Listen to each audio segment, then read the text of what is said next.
지금 또 이렇게 코로나19로 굉장히 이제 엄중한 시대에 있습니다.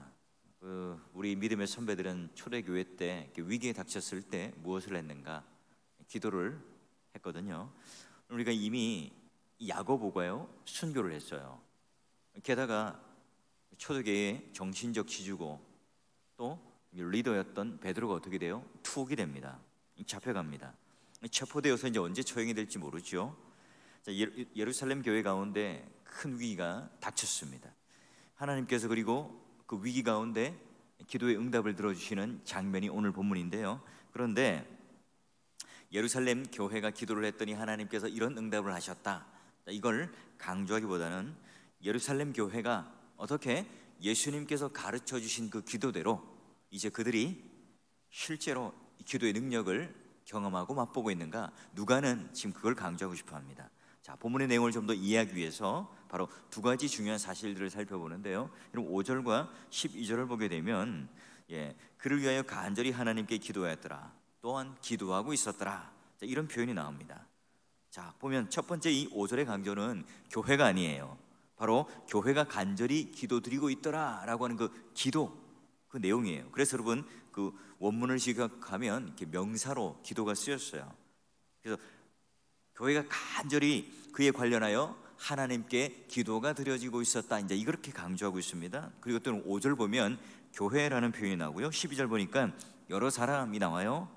자칫 잘못하면 처음에는 베드로가 딱 투옥되니까 위기 가운데 온 교회가 그를 구출해달라고, 그를 구원해달라고 기도했는데 시간이 좀 지나다 보니까 합심 기도의 자리에 하나둘 빠져나가서 성도 중에 일부 소수만 기도를 드렸더라, 이렇게 우리는 잘못 오해할 수 있어요. 여러분, 여러 사람이라고 하는 표현은 결국 매우 많은 사람들과 같은 표현이에요. 자, 그래서 여러분 오해하지 말 것은 바로 처음에 합심 기도를 했던 이 모든 사람들이 변함없이 교회에 많은 사람들이 끈질기게 간절히 기도하고 있었다, 이 장면입니다. 이제 그런데 어떻게 해요? 그들이 지금 베드로가 잡혀나갔는데 이 야고보는 이미 순교를 당했어요. 그러면 여러분 베드로도 어떤 기대가 있을까요? 아, 야고보처럼 죽겠구나, 순교당하겠구나, 이런 절박한 마음 가운데 그들은 가능성이 전혀 보이지 않는 기도를 해요. 우리가 본문을 쭉 읽어보니까 이 감옥에 들어갔는데 이 감옥이 만만치가 않은 거예요. 자, 여러분 여기서 이제 몇 가지 주목할 게, 첫 번째, 예루살렘 교회는 바로 예수님께서 감람산에서 간절히 기도했던 이 내용을 그대로 이제 그들은 본받고 있습니다. 자, 위급한 이 상황 가운데 베드로를 위해서 기도한 것은 예수님께서 지금 감람산에서 땀방울이 핏방울이 되도록 열심히 기도했던 이 장면과 어버림이 됩니다. 왜요? 여러분 재밌게도요, 베드로가 이 겟세마네 동산 기도를 하고 있을 때 이 제자들은 어떻게 하죠? 잠을 자요. 졸죠. 또 오늘도 보니까 베드로가 옥에 갇혔는데 뭘 하고 있습니까?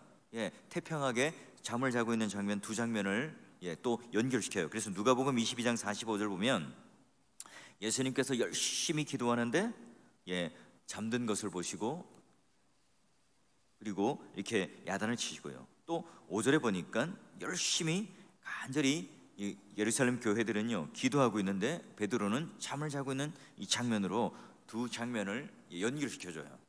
자, 그러면 오늘 예수님의 이 기도, 철저하게 했던, 간절하게 했던, 뜨겁게 했던 그 기도를 본받아 바로 예루살렘 교회 역시 예수님을 본받아 지금 그런 기도의 모습을 보이고 있습니다. 자, 두 번째, 예루살렘 교회는요 낙심하지 않고 계속해서 지금 기도를 하고 있어요. 과부가 낙심하지 않고 끈질기게 재판장을 찾아가서, 불의한 재판장을 찾아가서 내 원한을 풀어주세요, 그리고 해결받았던 것처럼 예루살렘 교회도 함께 낙심하지 않고 끝까지 지금 끈질기게 기도를 하고 있습니다. 자, 야고보는 어떻게 되었다고요? 순교의 제물이 되었습니다. 그리고 그 순교의 아픔이 가시기도 전에 예루살렘 교회는 그 지도자 한 사람을 잃었고요, 게다가 사도 베드로도 이제 이를 위기 가운데 있는데 그들은 지금 기도를 해요. 자, 어떤 상황이냐? 12장 4절 보니까 이제 이 6월절 후에 백성들 앞에 끌어내어서 그는 이제 처형당하겠죠. 지금은 명절 기간, 축제의 기간, 유대인들이 지금 절기를 지키고 있는 무교절이니까요. 이제 7일이 지나면, 무교절이 딱 끝나고 나면 본보기로 이 베드로의 목도 땡강하고 잘 위기에 있다는 걸 너무나 잘 압니다. 헤롯 이 아그리빠 왕이요, 야고보를 딱 처형했더니 유대인들이 너무 기뻐하는 거예요. 환호하는 겁니다. 자, 이제 사도 베드로마저 처형하여 죽이게 되면 종교 지도자들이요 환호하겠죠. 지지율이 더 올라갈 겁니다. 자, 6월절이 끝나기를 정치인들은, 유대인들은 기다리고 있었고, 그리고 6월절 기간 안에 지금 이 예루살렘 교회 교인들은 뜨겁게 간절하게 베드로를 위해서 기도를 하고 있었습니다. 베드로는 지금 7일 동안 이 감옥에 갇혀서 던져졌죠. 자, 그가 갇혔던 감옥, 오늘 말씀을 쭉 읽어보니까 만만치 않아요. 여러분, 예루살렘 성전의 뜰 안에서 모든 것이 일어나는 것을 일거수일투족 다 볼 수 있는 그 당시에 이제 안토니 요새 있었던 그런 감옥이었어요. 제가 이제 좋아하는 TV 프로그램이 이제 뭐 걸어서 세계 속으로, 뭐 세계 테마 기행 이런 걸 보면 이때 당시 때 그런 감옥들에 대해서 이렇게 아주 자세하게 보여주는데요, 막 어마무시합니다. 모두가 다 감시할 수 있게 하고, 또 지하 깊은 곳에 가서요 막 뼛속 깊숙이까지 막 추위가 스며드는 그 고통스러운 그런 감옥이에요. 그리고 탈출 가능성이 전혀 없는 게 군인 16명이 4명씩 교대로 이제 그가 갇힌 방 앞에서 기다리고 있고요. 그 첫 번째 옥문을 열고 나가도 또 두 번째, 세 번째 그 옥문을 통과해서 나갈 수가 없어요. 또 베드로는 지금 양손과 이 발에 착고를 차고요, 완전히 감옥에 갇힌 데다가 뭐 온몸이 다 쇠사슬로 감겨 있어가지고 온몸도 이렇게 자유롭지가 않습니다. 설령 뭐 감옥에 나온다 할지라도 문 밖에 군인들이 이중 감시를 하고 또 그를 추적해서 금방 잡겠죠. 게다가 그는 너무나 이제 얼굴이 알려졌어요. 유명인사기 때문에 어디 숨을 곳도 없습니다. 그리고 예루살렘 교회가 그를 위해서 좀 구출작전이라고 한번 벌여봐야지, 쉽지 않죠. 아니, 불가능한 일이었습니다. 이 예루살렘 교회는 그러기에 전혀 가능성 없다고 생각했고, 이런 절박한 위기 가운데 바로 이 베드로가 살아나오기를, 구출되기를 간절히 기도할 수밖에 없었어요. 그들이 할 수 있는 게 바로 기도밖에 없었고, 또한 그들이 가장 절실하게 해야 되는 게 바로 기도였습니다. 그래서 여러분, 오늘 이 누가의 표현대로 그는 간절히, 예루살렘 교회가 그 기도로서 간절히 하나님께 드려졌더라, 이렇게 표현하고 있어요. 하나님께 내가 응답을 기대하는 가장 어려운 기도죠. 지금 야고보도 순교를 해서 없고요, 또 자기들의 리더였던 베드로도 지금 감옥에 갇혔습니다. 리더를 잃고 지금 누군가를 의지할 것 없는 이 상황 가운데 모여서 함께 기도하고 있는 이 장면, 그리고 이 기도를 하면 정작 지금 베드로가 풀려날 가능성이 없다고 내심 그들 마음 가운데 있지 않았을까요? 이 불가능의 문이 열리기를 그래도 간절히 기도합니다. 예루살렘 교회는 이런 엄청난 위기 앞에 변함없이 하나님 앞에 간절히 기도하고 있죠. 이 간절한 기도, 마치 누가복음 11장에 봤던 것처럼 강청하는 기도, 떡새덩이를 구하는 친구 앞에서 닫힌 이웃집 문보다 훨씬 더 굳게 닫힌 감옥의 문, 그리고 이 옥문, 이게 열리게 해달라고 예루살렘 교회는 기도하고 있었습니다. 여러분, 사도행전 3장부터 13장까지 쭉 보게 되면 모든 기도는요 대부분이 즉시 응답돼요. 근데 여러분, 이런 성령 강림이 일어나기 전까지 120문도가 함께 기도하는 이 장면 속에도요 열심히 10일간 합심 기도를 했어요. 그러나 그때만큼 절박한 상황은 아니죠. 왜냐하면 그때는 그냥 단지 핍박은 있었지만 뭐 누군가가 순교를 당하거나 옥에 갇혀가거나 그런 상황은 아니었거든요. 근데 지금 이런 위기 속에서 그들은 기도를 해요. 지금 째깍째깍 시간이 갑니다. 무교절이 끝나면 베드로는 처형되겠죠. 하나님께서 사도 야고보가 순교를 당하게 하신 것처럼 지금 이 사도 베드로도요 순교의 제물이 될지 모른다는 이 마음속의 생각, 이 교인들의 마음속에 분명히 있었겠죠. 예수께서 여러분 승천하기 전에 베드로가 어떻게 순교할 것인가 미리 또 예언한 바도 있어요. 예수님께서 베드로가 두 팔을 벌려 순교를 당한다고 하는 때가 이때구나, 또 이렇게 생각할 수도 있을 겁니다. 하나님께서도요 전에 또한 천사를 보내어서 옥에 갇혔던 사도들을 기적적으로 또한 꺼낸 사건도 있었습니다. 그들은 지금 어떻게 하나님이 응답하실지 몰라요. 그들은 지금 간절히 베드로가 구출되기를 기도를 하고 있습니다. 어쩌면 예루살렘 교회는 한편에는 베드로가 야고보처럼 순교의 제물이 될 줄 모른다는 생각을 하면서 기도를 했겠고요. 또 어쩌면 한편으로는 예루살렘 교회가 절박한 상황 가운데 하나님께 모든 것을 다 맡겼더니 간절하게 기도했더니 하나님께서 구원해 주실 그날을 또한 기대할 줄 몰라요. 그러나 현실에 눈을 딱 떠보면 점점점 시간이 지나가면 지나갈수록 성도들의 그 심적인 부담, 그리고 이 기도에 대한 지루함이 더욱더 증가되었겠죠. 무교절 이 7일이 끝나기 전까지 빨리 베드로의 무슨 옥문이 열리거나 아니 무슨 사면 복권이 되거나 그런 어떤 하나의 기미가 보여야 되는데, 기도 응답의 가능성이 시간이 가면 갈수록 점점점 더 줄어드는 거죠. 다음 날이면 이제 헤롯이 베드로를 모든 사람들을 모아놓고 처형을 할 그 시간이 다가와요. 어떤 징조도 보이지 않습니다.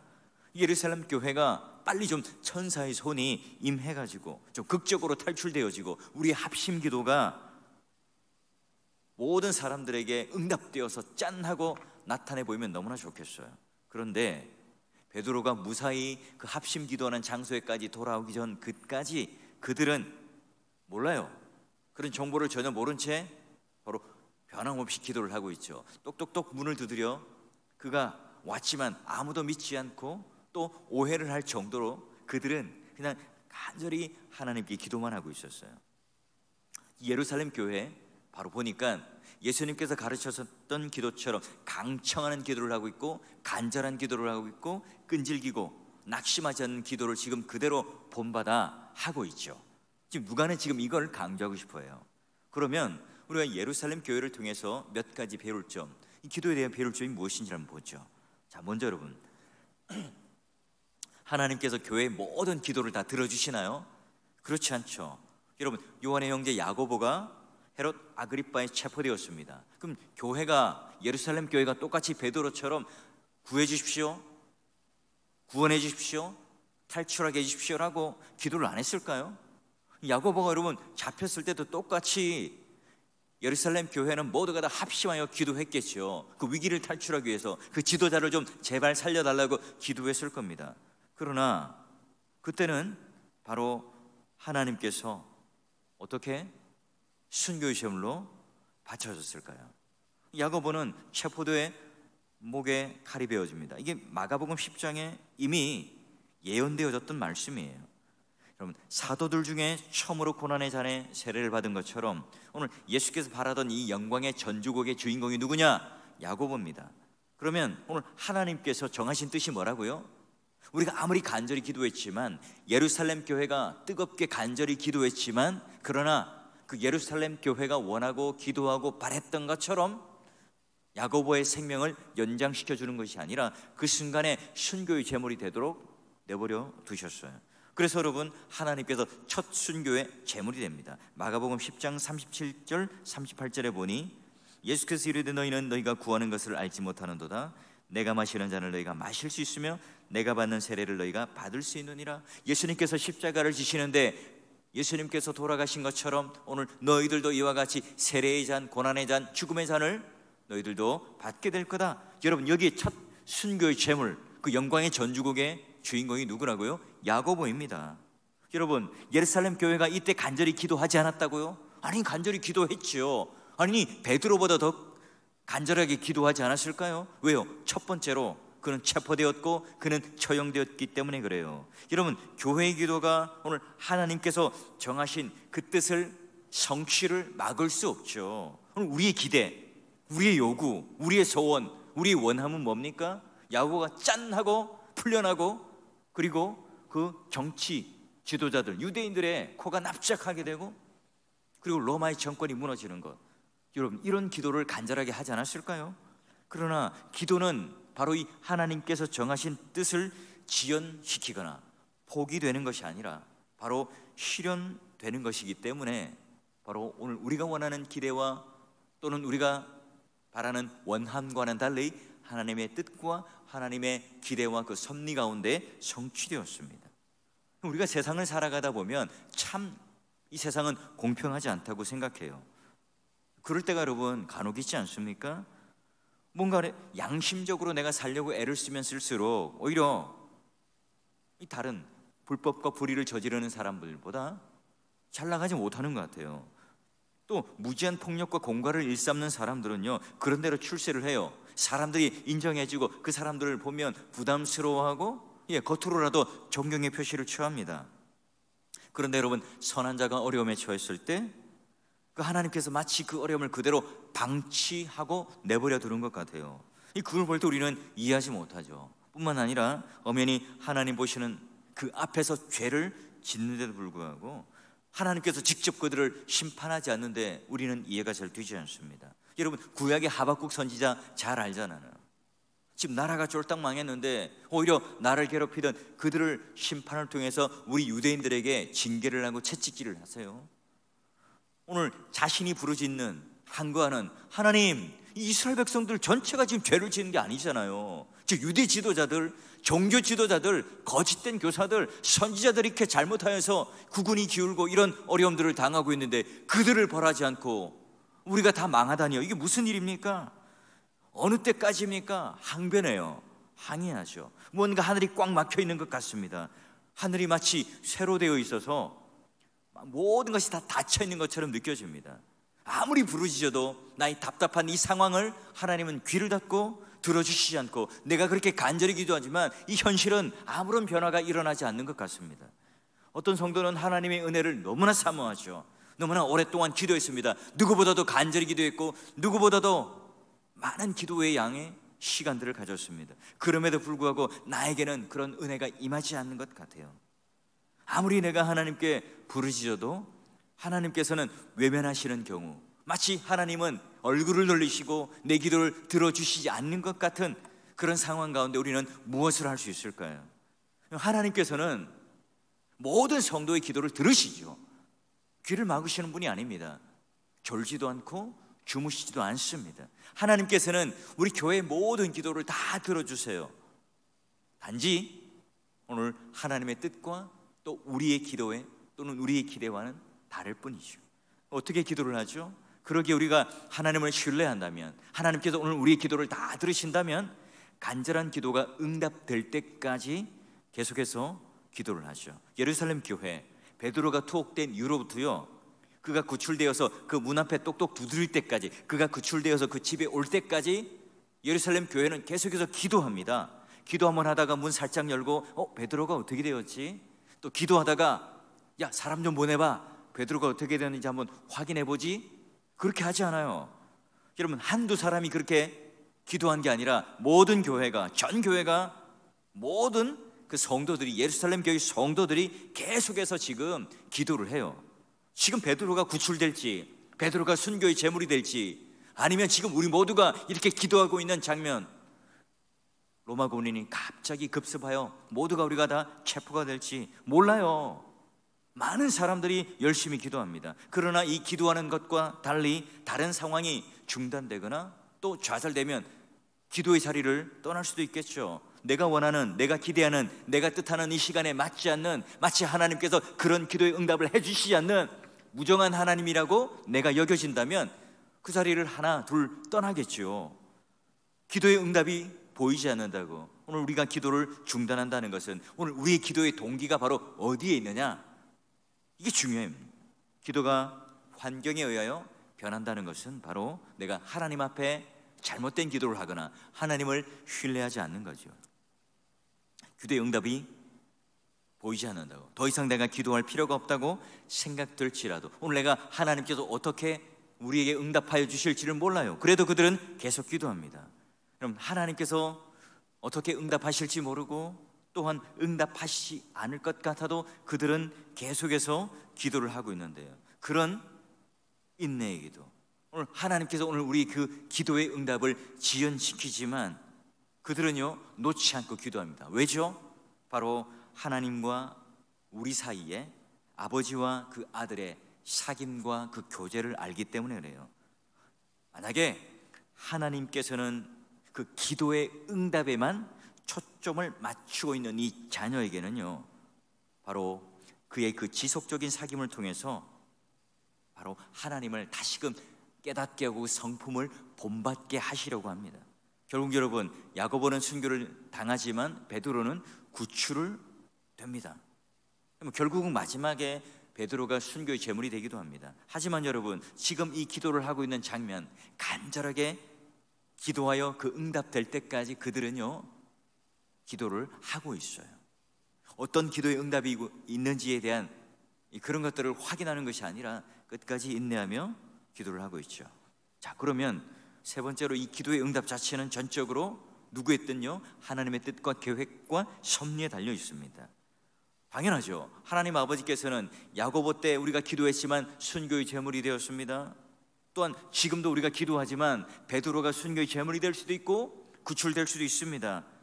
기도의 응답 이 부분에 대해서 지연시킬 수도 있죠. 무교절이 7일이라면 당장 그날에 나올 수도 있고 또는 7일 뒤에 극적으로 나올 수도 있겠죠.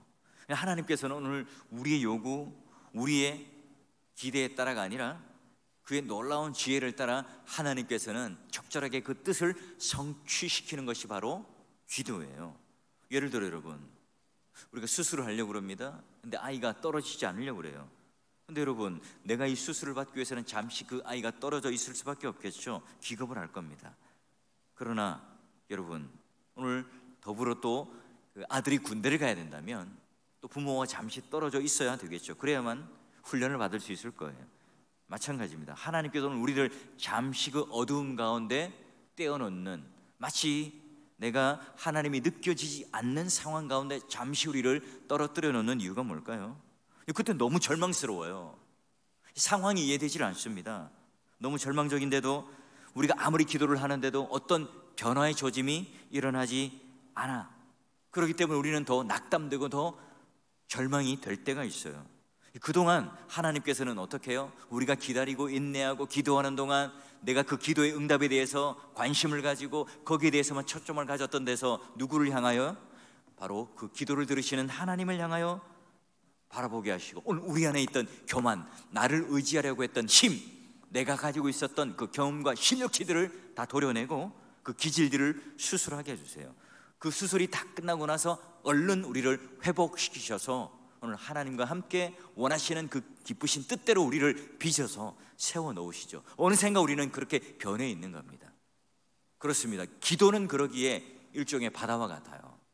기도의 그 드넓은 바다에 하나님을 얼마나 체험하느냐, 성경을 아는 지식은 우리에게 그분을 알게 할 뿐이에요. 그러나 그 기도는요, 그분이 누구이신지를, 그분의 인격을 경험하며 그분이 가지고 있는 놀라운 그 사역들을 경험하게 하셔서, 바로 성경은 단지 우리에게 그분의 인격이 무엇인지를 가르쳐 주지만 기도는 그 말씀 속에서 그분의 인격과 그분의 말씀과 그 향취를 맛보게 하며 또한 우리가 그렇게 그 인격이 변해가도록, 닮아가도록 만들어주세요. 빚어주세요. 그러기에 하나님 말씀을 오늘 우리가 깨닫고 듣는다는 것, 더불어 기도를 할 때 그 말씀이 오늘 우리 마음 가운데 마치 그 혈액 안으로 그런 약이 주입되어서 우리를 변화시켜 놓듯이, 그 기도가 바로 오늘 말씀 속에서 그분의 놀라운 성품과 향취가 오늘 우리 삶 가운데, 우리 인격 가운데 스며들게끔 합니다. 하나님은 언제까지나 우리가 그냥 소꿉놀이하는 그런 어린애와 같은 신앙에 머물기를 원하지 않습니다. 아버지 이거 사주세요. 아버지 레고 사주시고, 아버지 이거 해주세요. 돈 좀 주세요. 여러분, 이 정도의 신앙으로 우리가 머물러 있지 않기를 원해요. 오히려 기도의 바다 한가운데 나오시길 원하죠. 그 기도의 배를 향진하면서 세상의 거친 폭풍을 향하여 전진하기를 원하세요. 그래서 때로는 고난이, 때로는 절망이, 때로는 우리 기대와는 다른 여러 가지 일이 일어났을 때 그래도 여전히 흔들리지 않고 모두가 함께 모여 합심하여 간절히 강청하는 끈질기게 기도하고 있는 이 모습 속에서 누구를 발견합니까? 오늘 기도의 응답에 초점을 맞추는 것이 아니라 오늘 우리를 향하여 순교의 제물이 되든 구출이 되든 오늘 그 하나님의 뜻이 무엇인지를 기뻐 내가 순종하며 받아들일 수 있도록 우리의 마음을 빚어 놓으세요. 다듬어 놓으시죠. 그래서 기도의 그 믿음의 환경을 바꿔 놓으셔서 우리 영혼과 교회 그 얽매인 그 쇠사슬들, 교만들, 오늘 우리가 가지고 있던 세상적인 어떤 여러 가지 권력과 지식들을 내려놓게 하시고 오늘 기도의 바다 가운데 장엄하게 행진하도록 하세요. 여러분, 어느덧 이 제자들을 보십시오. 예수님의 기도를 본받아요. 생명의 불길이 넘는, 그 넘치는 그런 기도를 하고 있습니다. 그리고 이들은 지도자를 잃었습니다. 야고보를 잃었고 지금 베드로도 체포가 되어서 지금 이 위기 속에 있어요. 그런데 어떻게 하더라고요? 5절과 12절을 다시 한번 보면 간절히 하나님께 기도하더라. 그리고 그 베드로가 돌아올 때까지도 여전히 계속 기도를 하더라. 지금 당하고 있는 위기 속에서 구원해 줄 권력자를 찾지 않습니다. 육탄전으로 나가서 데모를 하지 않습니다. 여론을 만들지 않고 가짜뉴스를 만들지 않고 신문에 광고를 내지 않고 텔레비전을 이용하지 않습니다. 그들이 모여서 의논하고 세미나를 하고 어떻게 그러면 이 벽을 뚫고 땅을 파서 베드로를 구출할까? 여러분, 그런 지혜를 짜내고 있지 않아요. 오늘 여기에 나타난 이 말씀을 보면서 누구나 망난하고 우리에게는 그런 고난과 위기가 있습니다. 여러분, 코로나19 이게 지금 또 위기 가운데 우리는 엄중한 이 시기 속에 있어요. 여러분, 매스컴에 주목받고 있는 그분 선지자가 아닙니다. 제가 감히 말하는데요, 제가 배운 신학교에서 성경과 그리고 그런 교리에 비춰보면요, 거짓 교사입니다. 교회가 잘못된 이 지도자들로 인해서 우리가 얼마나 욕을 먹고 있습니까? 지금 제가 말씀드리는 건 정치적 성향을 말하는 게 아닙니다. 이거 과연 성경적인, 그리고 하나님께서 말씀하시는 성경이 증거하는 옳은 말이냐 아니냐, 지금 이걸 기준으로 말씀드리는 거예요. 게다가 우리는 얼마 전까지 함께 동역했던 우리 믿음의 동역자 또 한 목사님을 잃었습니다. 인간의 그런 일들로는 감당하기 힘들죠. 저도 아직 감정을 추스르기가 힘들어요. 또 함께 사무실을 쓰고 옆자리에 앉아있던 동료를 잃었던 우리 목사님들도 같이 밥 먹고 웃고 대화하고 심도 깊은 신학적인 얘기로 논쟁도 하고 서로가 그런 격려도 하던 그런 사람이 갑자기 없어졌다는 그 충격. 여러분, 오히려 이때가 하나님의 품을 찾아 들어가는 기회라고 생각됩니다. 하나님 아버지께서 오늘 우리가 기도했을 때 그 응답한 것을 받는 것으로 그치게 하시는 분이 아니세요. 그 아버지의 사랑을 깊이 있게 경험하는 것이 바로 이 기도의 세계고요, 아버지께서 나를 지금 얼마나 나를 사랑하시는 것, 그것을 보다 깊이 있게 깨닫는 것보다 중요한 게 없습니다. 우리 기도 자꾸 그 응답받는 것에만 초점을 맞춘다면 기도하다가요 낙심이 생길 수밖에 없습니다. 기도하다가 여러분 낙심이 생기면 기도를 멈추죠. 기도가 재미가 없어요. 그게 왜요? 응답에만 초점을 맞췄기 때문이래요. 여러분, 내가 구한 것 또는 바로바로 즉시 응답해주고 얼마나 좋아요. 자판기에 동전 넣으면 다 되면 좋죠. 그럼 그게 하나님께서 우리를 사랑하시는 방법이 아닙니다. 하나님 편에서 우리에게 모든 것을 주시겠다고, 가장 선한 것을 주시겠다고, 가장 지혜로우신 분이 모든 것을 지으시고 모든 것을 아시는 그분께서 오늘 우리 인생 가운데 최선의 것을, 가장 좋은 것을 주신다는 그 사실을 믿는 게 믿음이죠. 우리 편에서는 우리에게 어떤 게 좋은 것인지 나쁜 것인지 몰라요.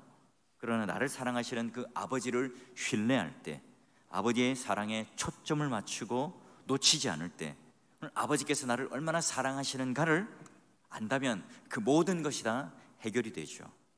기도는 신자의 액세서리가 아닙니다. 해도 되고 안 해도 되는 옵션도 아니죠. 기도는 어떤 교회처럼 뭔가 부흥을 일으켜내는 프로그램도 아닙니다. 민족의 위기를 끌어안고 생명을 기도하는 하나님의 종들이 초대교회도 일어났던 것처럼요, 민족의 문제, 개인의 문제, 시대적 고민과 이 아픔을 끌어안고 눈물로 기도하는 수많은 종들이 오늘 이 땅에 필요한 시대이겠죠. 오늘 우리의 눈에서 이 눈물이 사라진 시대에 살아가요. 주여, 이 밤에 우리에게 눈물을 주시길 원합니다. 우리 영안을 좀 열어주시길 바랍니다. 교회도 지금 안전지대가 아닙니다. 주님, 우리를 불쌍히 여겨주십시오. 살려주십시오. 다시 주께로 돌아가게 해주십시오. 오늘 이 위기의 시대에 간절하게 기도함으로 바로 승부를 거는 깨어있는 하나님 백성들이 되십시오. 여러분, 신앙생활을 하면 할수록 바로 더욱 풍성해지고 기도 속에서 주님을 마음껏 만나는 이 경험을 하시길 바랍니다. 아버지와 이 아들의 관계가 회복됨으로 말미암아 고아의 영이 떠나고 거지의 영이 떠나고 바로 양자의 영을 받아 하나님을 아빠, 아버지라 부르며 하나님이 가지고 계신 모든 것을 함께 누리는 그 부여가 무엇인지를 알 때 오늘 이런 위기 속에 있었지만 예루살렘 교회가 간절히 기도함으로 말미암아 바로 주님의 백성다운 이 과거에 거지같이 그냥 예수님께 야단만 맞고 기도가 무엇인지, 그 기도의 세계가 무엇인지를 살아가던 그들이 아니라 예수님의 기도를 온전히 오롯이 본받아서 오히려 강청하는 기도로, 끈질긴 기도로, 낙심하지 않는 기도로 바로 하나님께 위기 속에서 베드로가 구원되는, 야고보가 순교의 제물로 바쳐서 하나님께 영광을 돌리는 그 놀라운 은혜로 세워지는 교회가 바로 예루살렘 교회가 되었던 것처럼, 여러분 오늘 우리 이 땅의 교회도 이 코로나19로 인하여 여러분 서로를 자꾸 비난하고 정지하고 내 생각이 옳고 남의 생각은 다 틀렸고 이런 식으로 여러분 교회가 분열되는 건요, 누가 제일 좋아할까요? 사탄이 제일 좋아하죠. 마귀가 제일 좋아합니다. 여러분 그럴수록 우리가 하나가 되고 합심하고 한 마음이 되어서 연약한 자가 있다면 격려하고 세워주고, 또 우리가 한 몸 된 그리스도의 사랑으로 이와 같이 합심하여 예루살렘 교회가 기도하는 것처럼 이 위기를 극복하기 위해서 함께 기도하는 게 바로 여러분 이게 바로 성도의 모습 아닙니까? 오늘 여러분 용기 있게 이 엄중한 시기 속에도 이렇게 함께 기도하러 오신 여러분, 오늘 이 시간 이 기도 가운데 그런 하나님의 놀라운 은혜와 그 기도의 참맛을 아는 시간이 되시길 바라고요. 오늘 우리의 막혔던 그런 기도의 문이 열리고 또 하나님께서 우리에게 허락하신 그 놀라운 은혜가 우리 가운데 막 부어져서요, 그런 기도의 응답, 그 기도의 응답을 주시는 그 하나님을 맛보고 경험하는 그 놀라운 은혜가 여러분 가운데 임하시기를 주의 이름으로 축원합니다.